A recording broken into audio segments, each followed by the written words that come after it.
Hello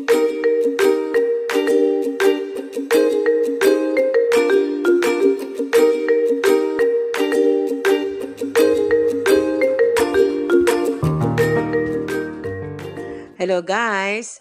Welcome once again to Tess Ranya's Cooking. For today, gagawa naman tayo ng hopiang ube. So guys, gagawa tayo ng dough ng ating hopia. So, kuha tayo ng 1 cup na all-purpose flour.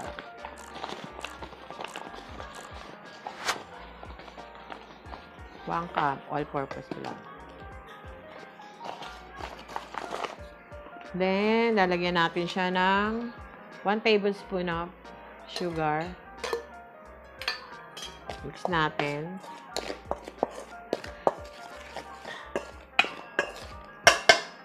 And then, 1 teaspoon of salt. 1/4 cup of water. And then, shortening. Pwede siyang butter or lard. So, mix natin siya, guys. Hanggang sa maging flaky siya.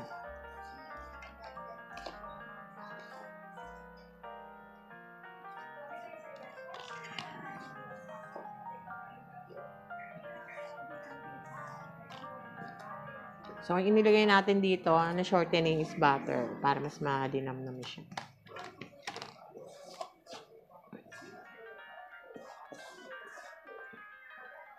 Huwag natin siya yung overmix, kailangan flaky lang siya. Kasi, doon naman ito ng ating hopia. So, hindi naman siya cake. So, huwag masyadong i-mix. Ito yung first dough natin, Ito yung first dough. 2 dough gagawin natin. So, okay na siya. So, set aside muna natin siya, guys. Set aside natin ng mga 15 to 20 minutes. Kuha tayo ng cover. Lagyan muna natin siya ng saran wrap. Ito, guys.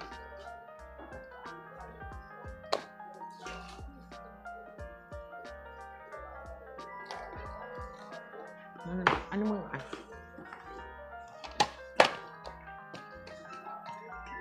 Mga 15 to 20 minutes. Rest natin siya.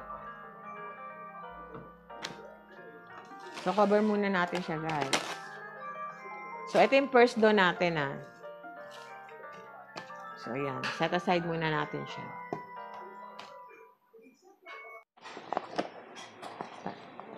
So, for the second dough, 1/2 cup lang na flour ang gagamitin natin. Then, lagyan natin ng 1 tablespoon of sugar and then ating lard or butter. So, mix lang natin siya, guys.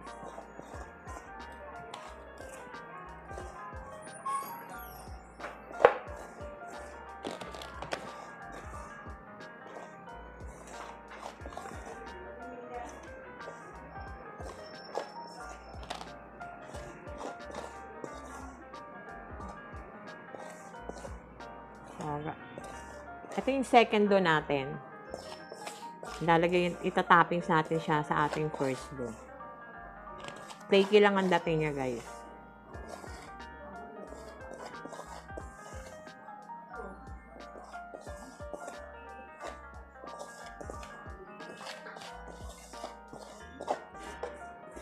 Ayan. This is our second dough. So guys, ito na sa ating second dough. Set aside muna natin siya ng mga 20 to 30 minutes. Guys. Yan, set aside natin. Ito guys, ito yung pinakuluan namin na ube. Dinurog-durog na namin siya. Ayan. Ayan ang ating ube, halaya. Tapos lagyan na siya na natin ng condensed milk. Ayan guys. Sino na? 3/4 lang to, hindi naman to puno eh. Nabawasan na kasi ito eh.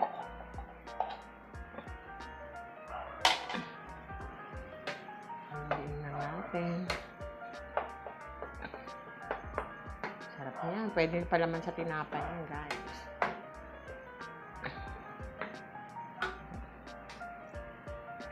Lagyan natin siya ng mga 1 teaspoon na salt para ma-enhance lalo yung flavor niya.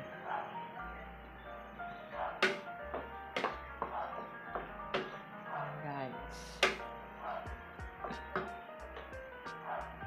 So, lagyan natin siya ng 3 tablespoon ng cornstarch. 2, 3.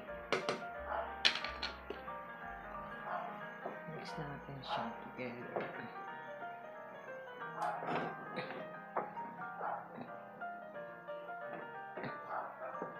Sarap ng ube natin. Pwede mo pa siya ipalaman sa tinapay.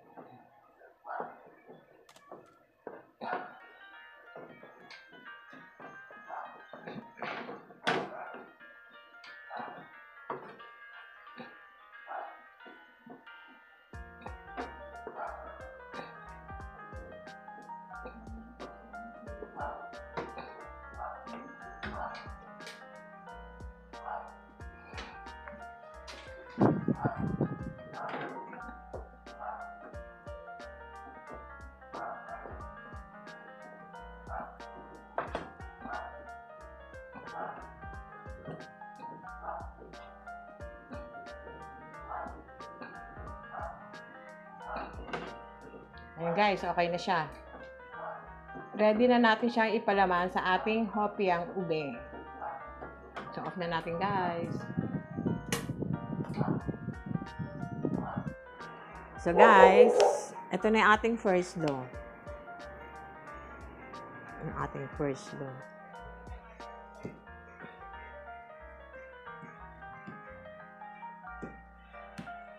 Yan. Ito yung ating dough ng ating hopia.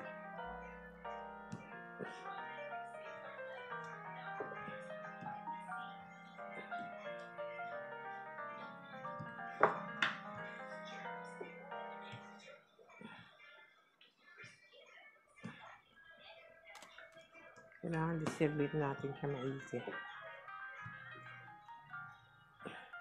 Kuha tayo ng konti dito kasi baka mabutas yung dito natin.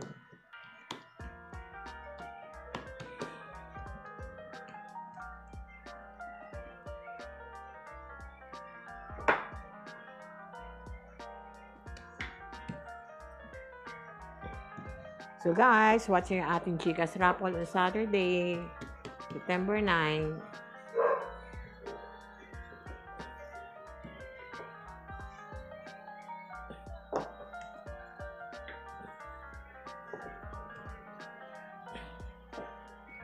So, ito yung second dough natin. So, ipapatong lang natin siya dito, guys.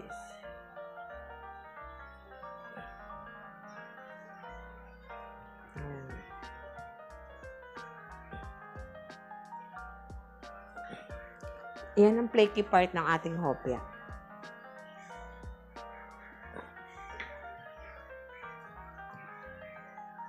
Yung kalat na.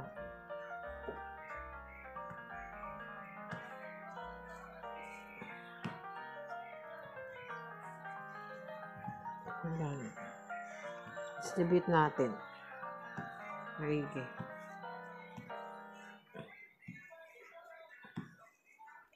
Ayan. Ayan yung nakikita nyo parang durug-durug na parang crumbs sa loob. So, ayan yung flaky parts. Ayan.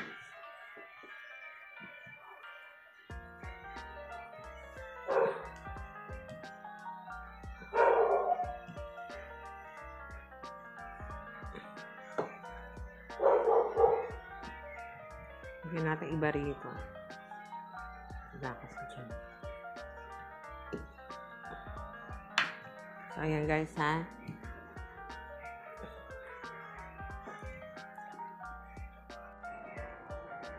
So guys, so nalagay na-distribute na natin yung second dough, 'di ba, sa loob, napalaman na natin. So i-roll down na natin siya. Roll. Napahaba.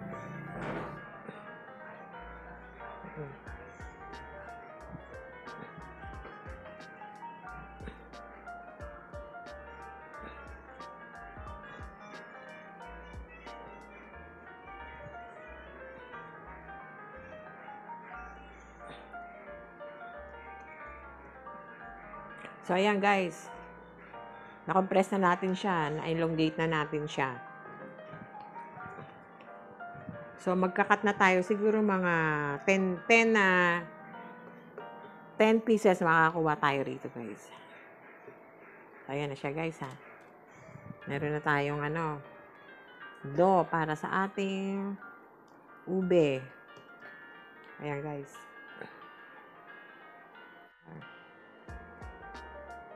So guys, cut na natin siya. Kailangan makuha tayo dito ng tigin muna natin siya.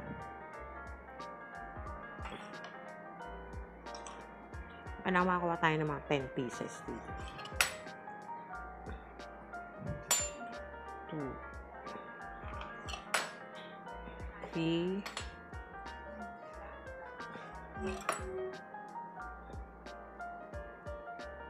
4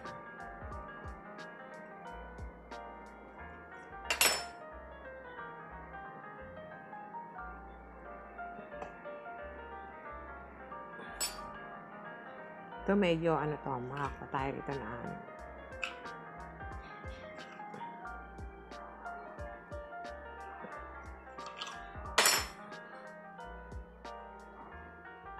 sa mga 10.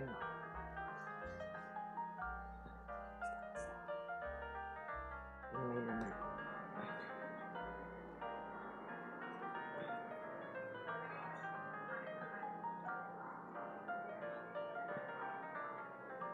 So, nakakuha tayo ng 10 rounds, guys.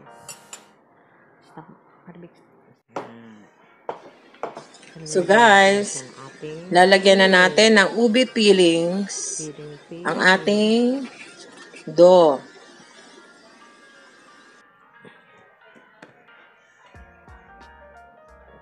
Ayan, guys. Ube, sarap. Ubeng halaya. Parang Good Shepherd na ube.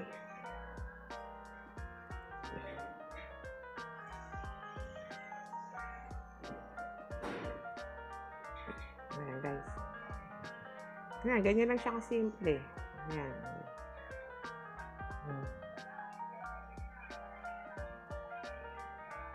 Sisilang natin siya.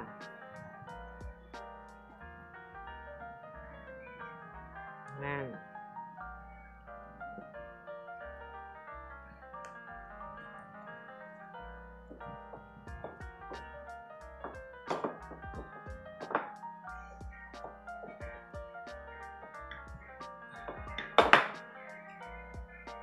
Sobra-sobra to. Pwede ito pala mas kinapay.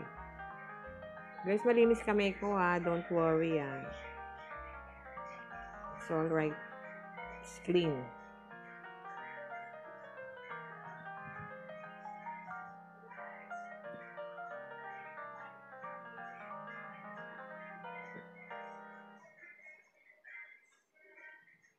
Guys. Para ka nang gumagawa ng siopaw.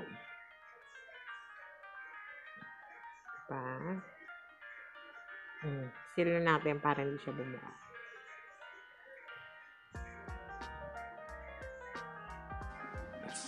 So guys, ready na ang ating hopyang ube for frying. So guys, start na natin i-fry ang ating hopyang ube.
So guys, ito na ating hopyang ube, no bake. So, prinay ko lang siya sa non-stick pan. So, same quality din naman siya as if na binake mo rin siya sa oven. So, buksan natin siya guys. Very flaky. So, ayan siya guys. So, daming ube niya guys. Ayan. Tara. Diba? Flaky siya. Yummy. Hot. Diba guys? Para sa akin, mas maganda siyang i-fry. Yung alam, medyo matrabaho ng konti. Hindi gaya pag binibake mo, sasalang mo na lang. Hindi mo na siya babalik na rin. Pero okay naman. Sulit naman. Sarap niya. Sarap ng ube.